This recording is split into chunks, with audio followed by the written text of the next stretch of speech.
Umarangkada ang Benilde Blazers at San Beda Red Lions sa unang araw ng NCAA Season 99 Men's Football Tournament sa Rizal Memorial Stadium. Tinalo ng Benilde Blazers ang Mapua Cardinals sa score na 6-0 sa Game 1 kahapon. Sa Game 2 naman, pinatumba ng San Beda Red Lions ang EAC Generals sa score na 5-0.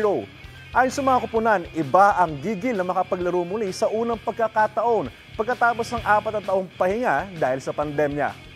Ang next match ng football tournament ay sa Huwebes kung saan magtutunggali naman ang San Beda Red Lions at Mapua Cardinals at ang Benilde Blazers kontra sa EAC Generals.